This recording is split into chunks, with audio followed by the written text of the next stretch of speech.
DJ Event Planner will change the way you manage and run your business. Streamline all of your procedures and software into one easy-to-manage system. DJ Event Planner, the ultimate online planning tool. Good evening, everyone. It is Monday night, the second best night of the week. What's the first one? Well, that's up to you. I really don't think it's up to Todd and I to judge. Because, if we start judging, then the next thing you know, we're going to be like posting on Facebook, and then you guys are going to be hating us, and then you're going to send us nasty grams. I can't handle the pressure. Todd, how you doing? I'm good. Yeah, I don't want the hate mail either, my friend. They just go. Quit it. I know. They love it. Facebook is so personal now. So personal. It's personal, and it's like everyone's got this like axe right back here waiting to grind it somewhere. Yeah. It's like they're waiting for you to just step on a landmine so they could jump on top of you. Yeah, just pile it on and say, yes, I knew this all. Different story, different night. We won't be talking about that tonight. All right, good. Tonight, Todd, you are going to be out at Mobile Beat. Yes. Doing a ton of stuff. So we're going to talk about that. Good. Then I want to dig into some interaction thing. That was such a huge part of your presence in the DJ industry. So I want to talk about and give some tips in that area. We're going to bounce around and hit a lot of topics. Todd and I have known each other for a long, long time. So there's going to be some tangents. There's going to be some things references where we'll have to explain because we're going back and forth with that. But we'll get all that and give you guys some good information tonight, and of course give you the update on what's going to be happening at Mobile Beat Las Vegas 2017. If you're just joining us, if you're watching on Facebook, you can go in the description below, and in that is the link to go to YouTube. That's the chat room I'm going to be watching. We'll do some Q&A if you guys have got some questions. If you're watching on YouTube, thank you for being there. Down below is a link also to get you to the schedule for Mobile Beat, where you can go look at the schedule. You can click on that, and you can go buy passes. You can do everything. Whatever you want to do, it's all in the description. It's awesome. Man, amazing. It's awesome. We love descriptions. So let's start off. Yeah. Mobile Beat, you're gonna be like there. Yeah. Not just there, man. Let me tell you what I'm excited about. So last year I got 2016, Ryan asked me to come back. I hadn't been back to Mobile Beat in a lot of years, and he was like, "Come back and just do like the end performance, kind of a culmination of the 20 years." And it was overwhelming. I mean, the amount of people that were there, the professionalism, the production they've put on with this show now is mind-blowing. So I was honored to be there. And then coming out of that, I have to be honest, I was bitten by the bug of the DJ world again. It'd been a lot of years since I had done that. I'd been in the corporate speaking space. I had run companies. I had gone off and done the media thing. So I'd been all over the place. But there was something still like pure and powerful and exciting about the DJ world. So coming back to it was like coming home. It was really exciting. And then Ryan called me and said, "Hey, will you come and MC the whole event and really just take this to another level?" And I said, "Man, I am in. This is going to be so much fun. Yeah, let's do this." So yeah, I'm not only giving a presentation again about being disruptive and disrupting your own business, but I'm now going to MC the entire event. So you can imagine it is going to be wild, just wild. Because your style is kind of that nice sit-down conversationalist style. Yes, that's my style. I like to take a nap about 20 minutes in. Yes. We do some heavy meditation, deep breathing, and then another nap. No, yeah, you know me. I mean, I am literally 100 miles an hour with my hair on fire. So we are going to have a ridiculous amount of fun. And as you know, those of you who don't know us or me, they don't really know that history. But I came into that space at Mobile Beat in 2001 with very interactive performance stuff. And now it's sort of come full circle. People are asking me again, how do I be more interactive? How do I connect with the audience? How do I control the audience? So you can imagine we're going to bring that same level of energy, excitement, passion, fire, disruption, all of it's coming in at once. So people are going to have to strap in. I've asked Ryan for seatbelts on all the seats, but he said no. Yeah, that might not quite be in the budget, but it's not. The people in the front row, they've at least had a table in front of them, so they, that'll help. That's right. Yeah, but the people in the front row are in the worst trouble, right? Because that's where I really focus. I can't help them. You like to engage the audience when you do events, and I do. That actually goes back to your early days in the DJ industry when you were an MC. Let's talk about that a little bit. Yeah. When a lot of people don't know this, but when I first started back in the late 80s, I was kind of working with people who didn't really understand interaction, but I loved it. I loved going out to the audience and breaking that fourth wall, so to speak, and really engaging with the audience. And And that carried over into the 90s when I was created a comedy show called Comedy You Can Dance To, a very interactive DJ show in Chicago at Excalibur. That show actually lasted, I left after about 6 years. It lasted 20 years because it was just high intense energy and comedy and excitement and dancing and all those things. So interactivity to me has always meant more than the cheesy, goofy dance. That's one way to interact. Interaction to me was always my responsibility as a DJ or an MC, which was to connect with the audience, to guide them, control them, move them where they needed to be. I always saw it as a real, connective experience, and I really enjoyed it. So that was really my background, is I wanted to be this interactive DJ performer, really engage the audience in a way. I mean, people don't believe me, but when I worked in Chicago, I would leave the club at 3 a.m. after my shift, DJing and MCing and, interaction, 1,000 people. And I would go home and watch, I don't know if you kids are listening, there were videotapes at the time. I'd watch videotapes at home we would record our performances. And just like an NFL coach would, I would map out, well, what worked, what didn't work, how did the audience interact, why didn't they interact to that? I thought they would. What happened there? And it just it honed these skills that I still use today as a speaker. It's incredible. But yeah, that's where it all started. So what got you to that point, that the interaction you mentioned? Of course, it wasn't a thing until you really started getting into that. What from your past kind of said to you, hey, I can do this. I'm an interactive type of guy. Well, it was really actually a weird story. So at the time in the 90s, early 90s, I don't know if everybody remembers this, but the rock and roll piano bar concept had really taken off. It was like a hot thing in the early 90s, big thing. So I actually, when I was in college, I was DJing. So I had the records and all that nonsense. And then I went into a rock and roll piano bar one night and became friends with a couple of these piano players and started watching this dynamic of like, these guys were literally just singing and interacting, clap your hands and all that. And I got bitten by that bug. I was so much different than the typical sort of DJing a wedding or playing a song and everybody sings it. It was a whole other level. And I wanted to take it even further. So I remember, I got out of college, went back to St. Louis, and I was kind of contemplating what to do next. Wanted to move to Chicago. And I was like, there's something to this. There's a show that we can do. And I was bitten by it. I was bitten by this concept of play music, but really interact with the audience. And the irony was I didn't care that they weren't my songs. The piano players at those bars were playing music and singing and playing piano. I didn't care that I didn't have those talents. I still felt the value in the interactivity. And that pushed me to want to really focus on the audience differently. I think it came from a love of just wanting to be in a room that was fun as a participant. And I couldn't find many of those, so I made one. I basically just disrupted the nonsense out of it and created my own interactive things and just started experimenting. How far could I push the audience? But I was bitten by that sort of rock and roll piano bar vibe, that interactive vibe, and it got me excited.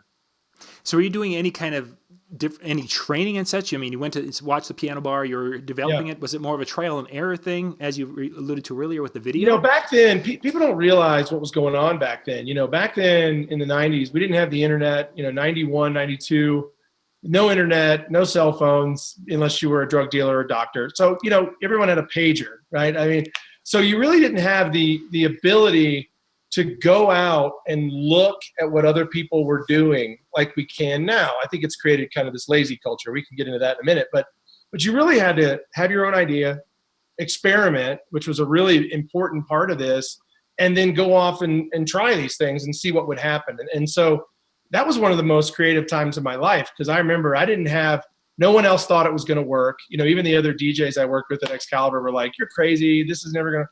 So you're kind of alone in this experimentative phase. And it was fun because it was me and the audience, right? And by the way, my fellow DJs used to sabotage. You've probably heard me tell that story. Yes. They sabotaged the show all the time because they hated it. And what the irony was, and we can talk about this, but because I talk about this in all the workshops and stuff, but what was ironic is that it didn't matter how much they were trying to hurt me. Me trying to find a way to overcome that crisis actually made me better, and it made the connection better. So it was a phenomenal experience. But that was it. It was a lot of trial and error. I had no blueprint. Some guys were trying to do similar things, but it was kind of boring and terrible. So it was really a unique experience all the way around. Let's jump back to, you mentioned the videotaping. You would take that video and go back and critique and kind of get a game plan. What kind of things were you looking for? And say you had a routine, and many of you might have heard of the list game. That's something that Todd brought to the DJ industry. Yeah, you choose. You choose. Yes, there we go. Yeah. You choose. Now, if you did something that didn't work, would you scrap it right away? Kind of talk us through. You did one, no, never. And you watched the video, and it just didn't hit. So kind of work us through your thought process. No, you never. It was a lot like, at the time I was studying. I also went up to Chicago to be an actor, so I studied at Second City. And one of the things you learned in improv comedy was you never deny the scene, right? Like, so no matter what's happening, you got to keep going. So I looked at DJ performance the same way. I said, okay, that didn't work. But what I always kept in the back of my mind is that if I played a song, let's say it's Rock and Roll Part 2 or, any old song, if I played that song and I was the actual band, everyone would sing, everyone would clap, everyone would do what I wanted. Okay, well, I'm not the band, but I know the song works. So it's not about the song, it's about my approach to it. And I always, at a young age, had this father who always believed in ownership. Like, we never said the word can't in my house. You were never allowed to say that. Oh, I can't do this. He would go, there's no such word as can't in this house, son. Figure out a way. So, so he always pushed me to be kind of my ownership, or my owner of my own life. Right. So if I had a song fail, and Blame It on the Boogie was a great one. Like, we would do Blame It on the Boogie, and it would fail. Like, every time it failed. We'd get on stage and we'd try this one thing.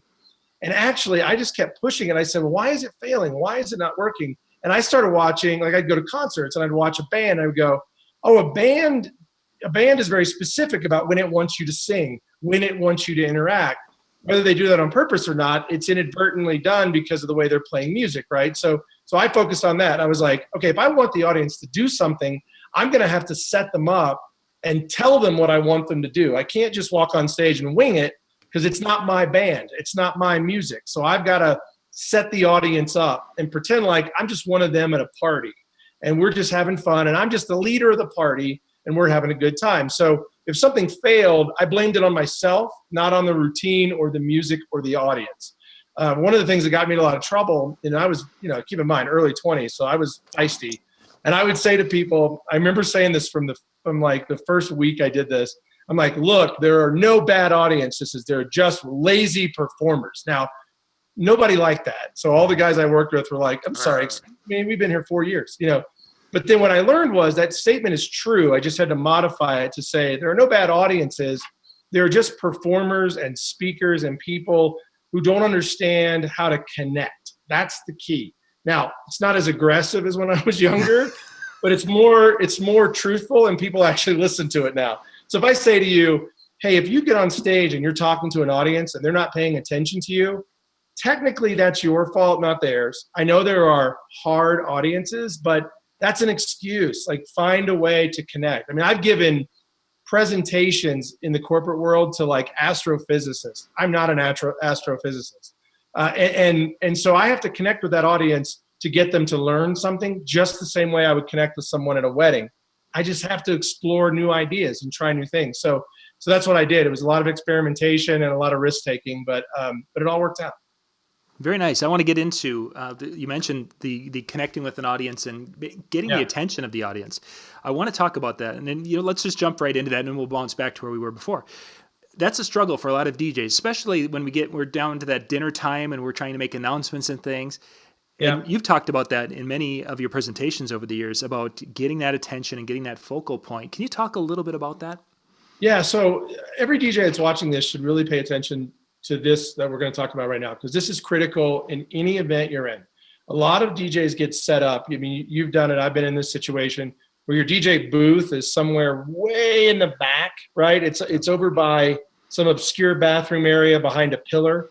And so DJs will automatically go, well, this night's going to be terrible. It's over. I don't know what I'm going to do. My night is ruined. Everything's over. Instead, you've got to find the focal point in the room. One of the things, I'm doing a workshop in Vegas on the Sunday before the conference, and we're going to talk about this very thing. What is the focal point? It doesn't matter where I am. It matters where the focal point is. And if there's a dance floor or a cake or any number of areas of a wedding, it's pretty much when I say hello on the microphone, where does everybody look? And they tend to look in the middle, right, towards the dance floor or whatever. That's a focal point. Well, then I have to learn a skill as a DJ to be able to, when I'm making announcements or talking to the audience, right from the start, I need to be in the focal point rather than what most DJs do. They try to pull people out of the focal point to where they are. You know, they'll say, you've seen this, like DJs will stand back in the corner and they'll go, I'm over here. Hey, everybody, over here. My name's Todd. I'm over here. Way over here if you want to request. Versus if they just got out of that area, and that DJ booth, I get it, it's very comfortable and safe. But if they walk to the dance floor or wherever the focal point is and they start speaking, they're more likely to get control of the audience. And that gives them a base point that anytime they're going to change something or talk to the audience or regroup, they just walk up to the front or walk to where that is and say, everybody focus here, look at me, hi, how are you? And it's one of the things DJs, you know, they try to sort of ram everything through a night. You know, they start here, they end here, and they pack everything in as fast as they can, right? Versus every step has to be very calculating. You know, if I'm going to go from here to a first dance, I'm not going to do it blindly. I'm going to focus everybody where I want them, take my time, make sure I have everyone's attention, and then go to the next thing. I'm not going anywhere until I do that. And what a lot of DJs will do is, and you know, you and I have seen this, they'll say, okay, how's everybody feeling tonight? Great. Okay, everybody, I know you don't know where I am. I'm stuck way back here in the back, but I hope you're all having a good night. If you're having fun, make some noise. Woohoo. Great. All right, we'll see you in a few minutes for the first dance. And that, I mean, it's like this bizarre attitude that comes out. One of the guys I DJ'd with, like back in 89 or something, I remember, I'll never forget this. He was an older guy, and we walked in, he literally opened, you know, turned on the microphone. He said, all right, everybody, how you feeling tonight? It was like mediocre, you know. He goes, all right. And he turned the mic off and turned to me and he goes, we're going to have a rough night. That was it. It was over. It was over. The whole night was over in his mind. So that focal point is so important. It's the grounding for the audience. It establishes you're in charge. If they're going to do anything, they're going to have to focus on you in this one area, and then you're going to move things from there. So the focal point is really critical. Finding that focal point. You mentioned, of course, it might be the center of the dance floor. Is it something that you want to kind of guesstimate and then make that the point? Or is it something that you will, as you mentioned, when you get on a microphone, it's where people are going to look? How do you handle that, finding that? Well, yeah, it's a great question. I always check where the focal point is, and I even do it now, you know, even though I speak a lot for a living, and so typically the focal point is very simple. It's the stage, right? But a lot of times I'll want to enter the room as a speaker from the side of the room. And you see me on these conferences, I come in from the side and the back of the room.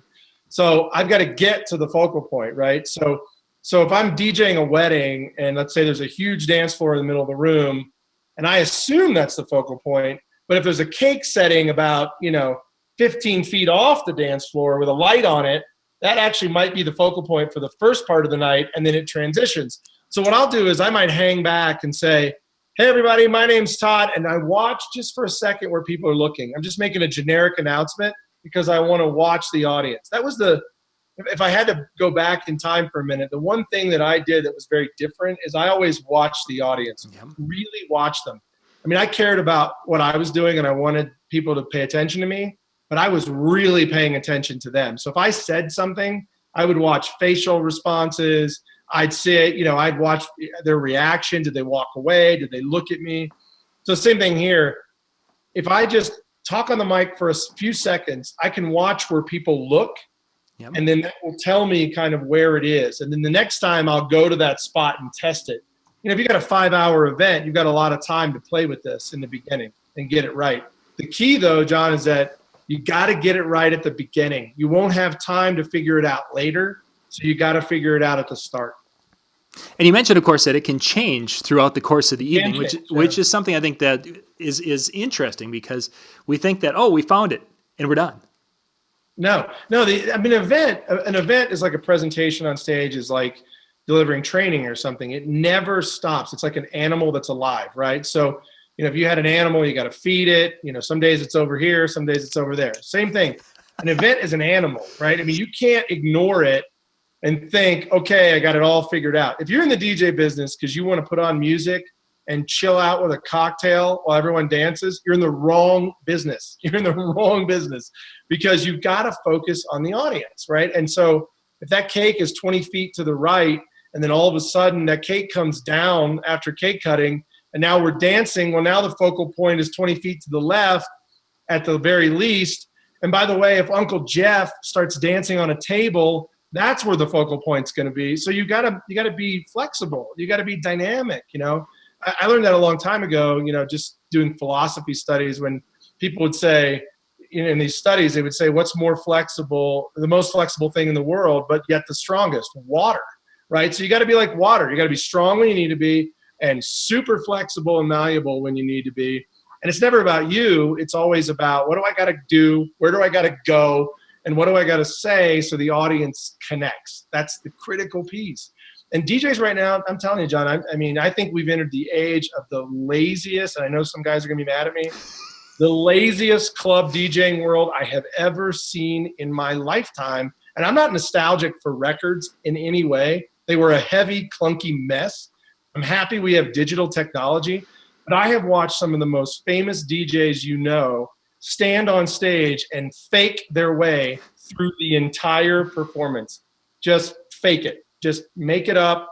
They hit the track says go. I watched Snoop Dogg. I shouldn't say this because I met him, and Snoop's a great guy and smokes a lot of weed. But I will say this.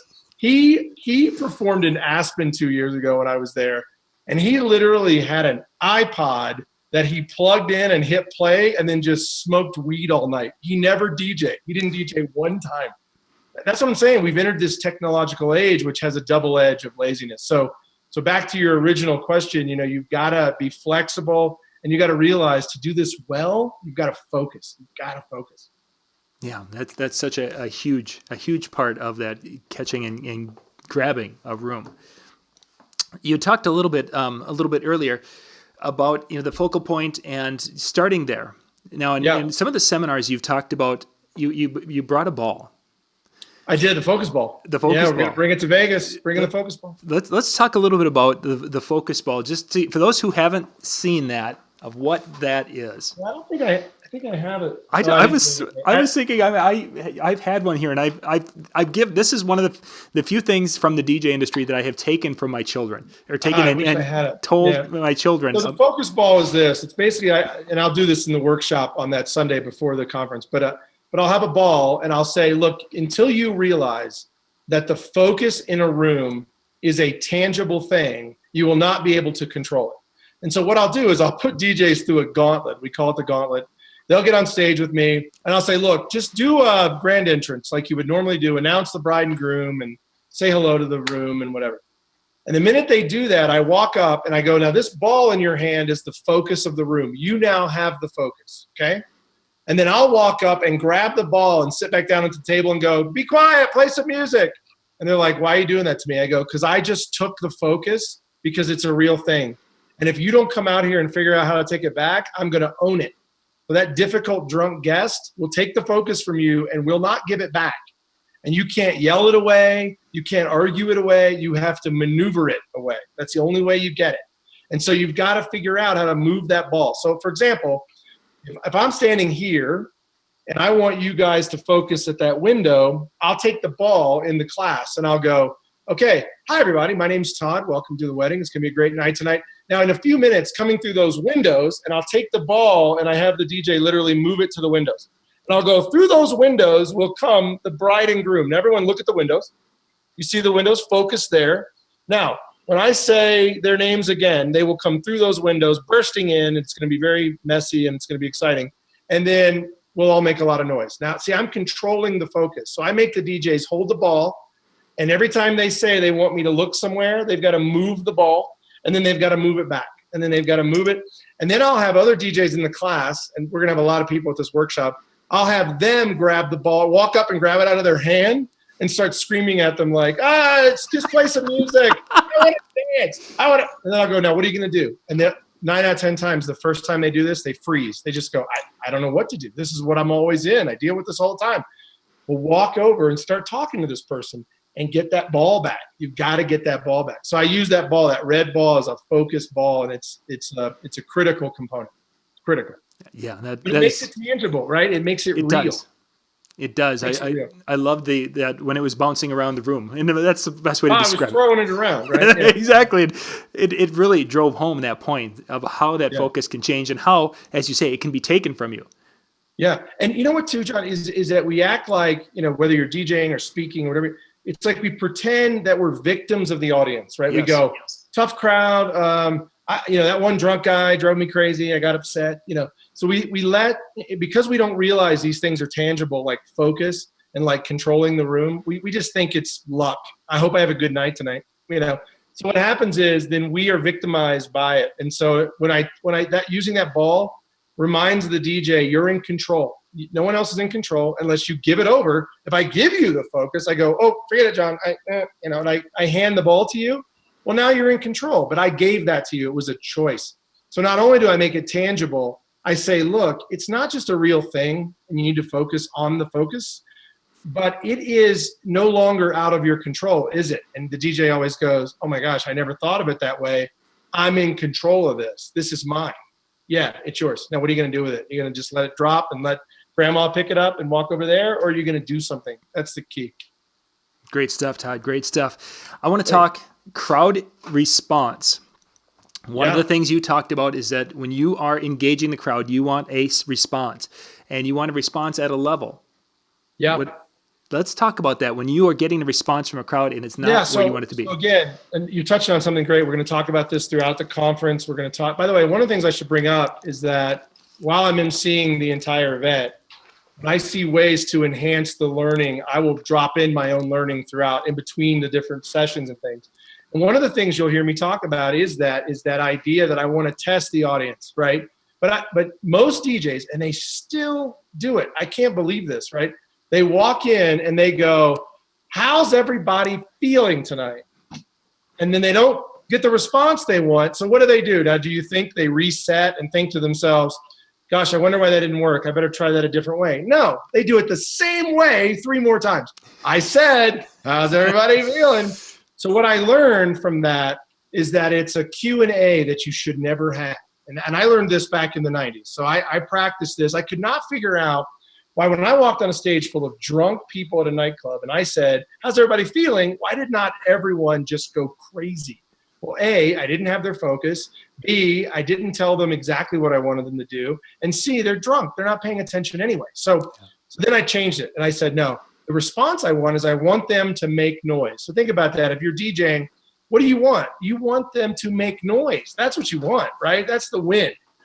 And you want to prep them for the night. You're not just throwing it away. There are no throwaway conversations with an audience. So instead what you do is you walk in and you say, okay, everybody listen. On the count of 3, I want you to make as much noise as you can. And if your noise level is high enough, we can keep going. If not, we're going to start back at, hello, my name is Todd. Here we go. On 3, 1, 2, 3. And what that does is it gives the audience borders. They cannot escape, right? Versus, think about when you're a kid, and this is what the other thing that triggered in me when I, like in 93, when I realized this, I go, oh my gosh, when I was a kid, I'd go, Mom, can I have another cookie? She'd go, what's the magic word? I would go, please. She would go, no, you can't. I go, oh my gosh. So I would learn that the word please or asking for things doesn't always get me what I want. That's ingrained in us, right? So if I ask the audience, how's everybody feeling? It gives the audience a chance, even subconsciously, to go, not great. Thanks for asking. Shut up and play some music. Versus, all right, everyone stop. That's the other key piece of that is I make everybody stop. Stop. I'm going to count to 3, okay? And if you don't make as much noise as possible, we're going to start back over with the worst ballad I can pick, okay? You got one chance. 1, 2, 3. I will tell everybody listening that 9 out of 10 times if you follow and you literally say, everyone focus here. On the count of 3, make as much noise as you can. 1, 2, 3. You can do that all night. Every 20 minutes, no one will ever know you're doing it every 20 minutes, and the audience response will blow your mind. Blow your mind. Because you're in control. Again, you're in control, right? That's the key here, is get in control of you. That's the secret. Very much so. Good stuff. Good stuff. Let's talk a little bit about wedding specific and when it comes to introducing like a wedding party. Yeah, that's a big thing that is really been popular for years. But I mean, it's people are doing unique wedding party introductions. And specifically, and you've talked a little bit about the window and the door and such behind you, but how would a person, you're controlling the room and you're controlling the wedding party, and do you stop if something isn't right? How do you handle things that aren't right? And yet it depends on the event, right? So if I'm doing an event in front of Mobile Beat and I'm performing and one DJ standing in the front like this, I'm going to stop everything, because the environment is, I don't know what you think you're doing, but we are not going to, if you're coming to Mobile Beat, by the way, and you think you're going to stand in front of the stage, or if I'm performing, or you're going to sit like this, you're in the wrong room, man. You're in the wrong room. I'm going to call you out. I'm going to call you out in a nice way. Very nice. I'm very nice, but I'm going to call you out. So it's the same thing with a wedding or with any kind of a big event. When I used to do conference or warm up for like big concerts, right? Like Jimmy Buffett and stuff. If you were standing in a 20,000 person arena and you're standing in front of the stage like this, I'm stopping the music. I'm going, wait, stop. I got one guy in front, one guy. Now that came from the rock and roll piano bar days in the early 90s, where the guys would go, stop, stop, stop. What are you doing? What are you doing? We're all clapping. What are you doing? So it's that human element, right? So I reconnect the audience to something real, which is me going, nope, stop. What does that also do? It tells the audience I'm in control. And we'll cover this in the workshop too, but it tells the audience I'm in control. Stop the music, stop everything. And it resets the room. And sometimes I will do that just to reestablish that I'm in charge. Sometimes there's not a reason. It's just because I felt like it. Yep. So I'll go, stop, hold on, stop. Okay, I got a guy in the front. Hi, sir. What's your name? Jeff. Hi, Jeff. I got everybody else. Grandma, she's 97. She's dancing. Jeff, the one guy in the room sitting at the table. Jeff, do you have any health issues I should know about? No. Okay. On the count of three, everybody point to Jeff and say, get up. 1, 2, 3. Get up. Okay, great. And he stands up and we continue on. I'm doing that to control the room, to establish my dominance, but in a way, be really smart about it and creative. Sorry, the dog's walking around over here and I'm coming over to visit. Go ahead. And that's a great idea, because you're not only being able to do those things, but you're entertaining the guests in a way that's different and unique, and they're able to see you being funny, most likely, and thinking on your feet and things, and they haven't seen that, and they'll be like, Jeff, you never get up and do anything, so I'm glad he's doing it. Yeah, it's great. I've told you to get up and clap, but you didn't do it. Yeah, and the irony is it works. It works every time. It works every time. Every time. I've only had one guy at a nightclub yell at me for doing that one time. He was Matt, but he was so drunk that I don't think he remembered it. And I just hugged him and gave him a bottle of champagne. That was probably irresponsible, but it was effective. Sometimes you've got to be creative in your solutions. You got to be creative with these drunks. So let's talk a little bit. You mentioned a workshop. Let's dig into that. If people want to find out more information, and let's talk about what you're going to be, when that times and such are. Yeah, so they can. We're doing the workshop the Sunday before the conference. It's called Hey DJ Focus. It's actually called Hey DJ Refocus, because I'm adding all new components from my book that's coming out and some other things. So it's going to be really powerful. It's the Sunday before Mobile Beat, and it's from 10 a.m. to 6 p.m. And so if you go to heydjfocus.com, you can register.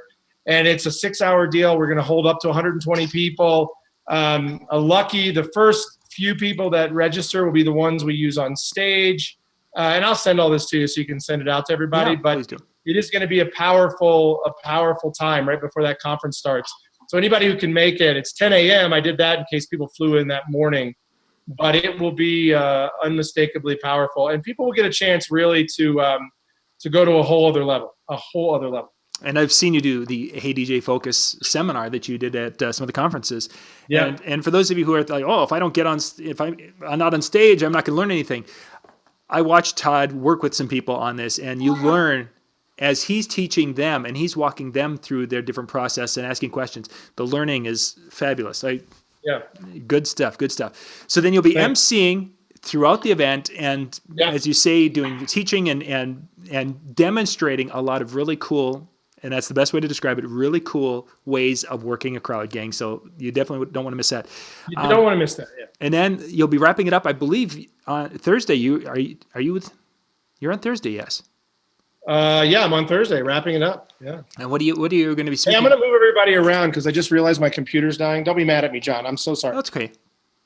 But go ahead, keep asking. Yeah, so Thursday. So let's talk about the presentation you're going to be doing Thursday. Yeah, so Thursday is really about being disruptive. That was the key that I wanted to put together. Sorry about the audio or the thing here. We're okay.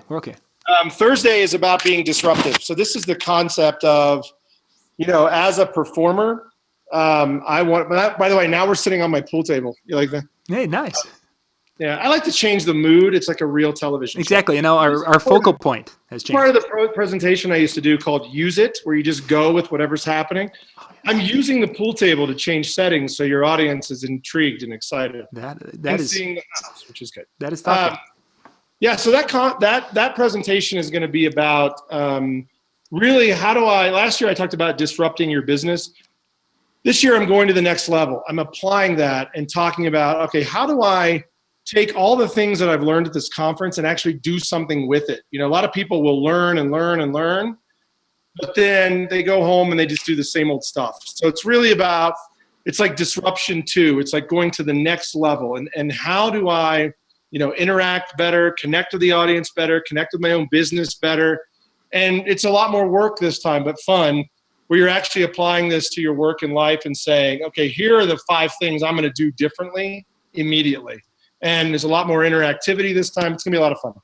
Very good. Very good. I've always enjoyed your presentations and such. And it's kind of cool as you're talking about it. Oh, yeah, I remember that one. Oh, yeah, I remember. Yeah. All the different little aspects. Yeah, there's a lot of it. And if people ever want to learn about some of the other lessons just about business that I'm always talking about and doing, they can go to ToddMitchem.com.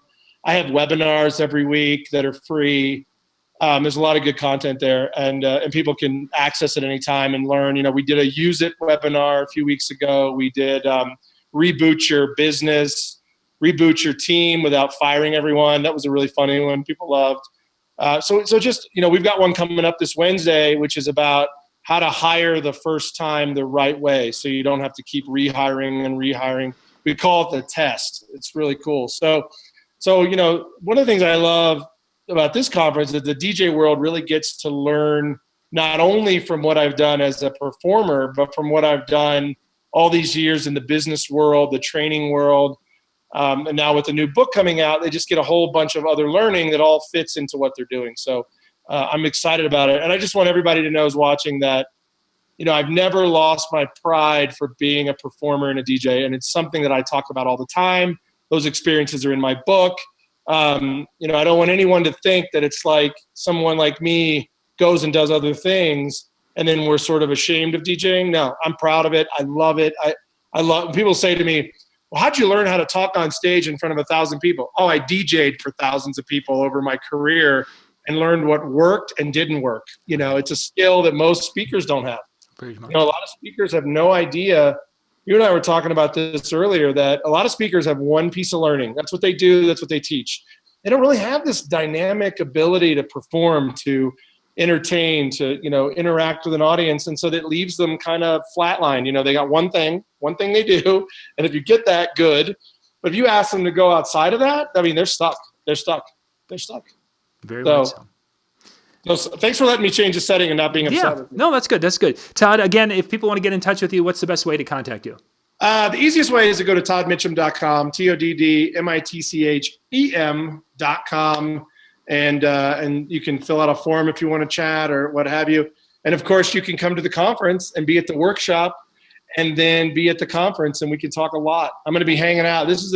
Usually when I have to do these, I have to come in and then leave. Yes. This time I'm there all week, so I know lots of people are going to want to pick my brain, but that's good. That's what we're there for. We're there to learn. And I told Ryan and all the Mobile Beat guys I would be available all week. I'm not going to perform and disappear. I don't need red M&Ms. I told Ryan, blue only.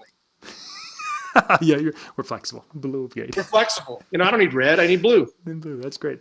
Todd, wonderful stuff. Good stuff as always. Thank you much, and we'll see you at Mobile Beat Las Vegas. Yeah, I'm very excited, John. Thank you for having me, and everybody. Can't wait to see you. If you have any other questions, reach out. And thanks for tolerating the strange power issue I had. My apologies. But use it, everybody. When those things happen, just go with it. Use it. Have fun with it. All right. Have a great night, everybody. We'll be back in just a few minutes here with Mike Walter. The link is in the description below, and it's in the chat. We'll be right back. Hey, tell Mike I said hi, by the way. Love that guy. We'll do that. All right, thanks.